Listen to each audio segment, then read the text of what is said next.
Ketua Persatuan Pensiunan Indonesia, Bambang Setiadi menyampaikan, sampai pada hari ini Rabu tanggal 20 Juli tahun 2022, jumlah pensiunan Indonesia bertambah 495 orang.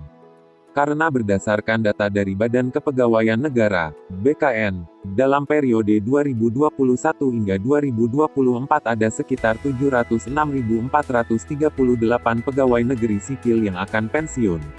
Dan, pada 2022, jumlah pegawai yang pensiun adalah 180.534 pegawai. Apakah ada organisasi masyarakat yang memiliki kenaikan jumlah rutin hampir 500 orang tiap hari? Ucap Bambang Setiadi pada acara Kongres pertama Persatuan Pensiunan Indonesia di Jakarta, Rabu, tanggal 20 Juli tahun 2022. Bambang Setiadi menyebutkan, selain jumlah pensiunan Indonesia, jelas sedang memerlukan perbaikan di banyak bidang. Contohnya kasus 1, ada pensiunan yang penghasilannya per bulan lebih rendah dari UMR. Apa artinya ini? Kalau upah minimum regional, UMR, artinya gaji pensiun itu di bawah minimum untuk hidup layak. Apa artinya ini? Para pensiunan ini menua dengan suasana yang berat. Keluhan terberat adalah justru pada saat pensiun itulah, dibutuhkan pembiayaan untuk anak-anak yang masuk sekolah, kuliah, menikah yang semuanya tidak ada yang gratis, ujarnya. Kasus 2, ini contoh bahwa usia pensiun itu semakin tua semakin tidak dihargai. Hari Minggu lalu, saya pergi suatu mall untuk membeli baju seragam putih yang saya pakai.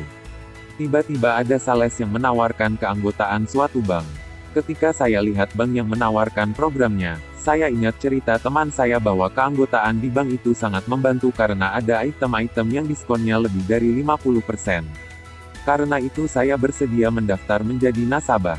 Ketika diproses ternyata nama saya tidak muncul dan tidak dapat diproses. Karena tidak muncul itu, mereka bingung. Kemudian mereka bertanya, apakah usia Bapak sudah 70 tahun? Ketika saya jawab ya, mereka bilang, maaf Pak, proses ditolak.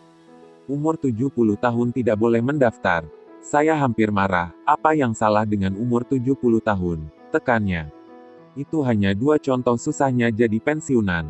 Masih ada puluhan cerita mengenai susahnya pensiunan Indonesia. Di dalam berbagai statistik kesejahteraan pensiunan Indonesia dibanding dengan negara lain posisinya jauh dan lebih rendah, imbuhnya. Bagaimana kalau nasib pensiunan usia 70 di negara lain? Izin saya ambilkan contoh ada suatu survei tahunan yang disebut Global Pension Index. Survei ini mengukur kesejahteraan pensiunan di seluruh dunia. Dengan 3 parameter integritas, kecukupan dan keberlanjutan. Dari 3 parameter itu angka Indonesia semua berada di bawah rata-rata dunia. Juga masih jauh tertinggal dari nilai negara tertinggi. Ia ambil contoh, di parameter kecukupan yang menilai tentang manfaat, desain sistem, tabungan, kepemilikan rumah, kemampuan memiliki pendapatan, nilai parameter ini di tingkat dunia adalah 68 negara tertinggi yang mencapai itu adalah Belanda dengan nilai sebesar 85 dan Indonesia nilainya hanya 25. Pertanyaan berikutnya, apa hubungannya cerita tentang pensiunan Indonesia yang diceritakan di atas dengan acara hari ini? Hari ini adalah titik kulminasi pemikiran dan kepercayaan kuat bahwa tidak mungkin masalah hampir 4 juta pensiunan itu hanya ditangani oleh satu unit, satu sektor, atau satu organisasi saja.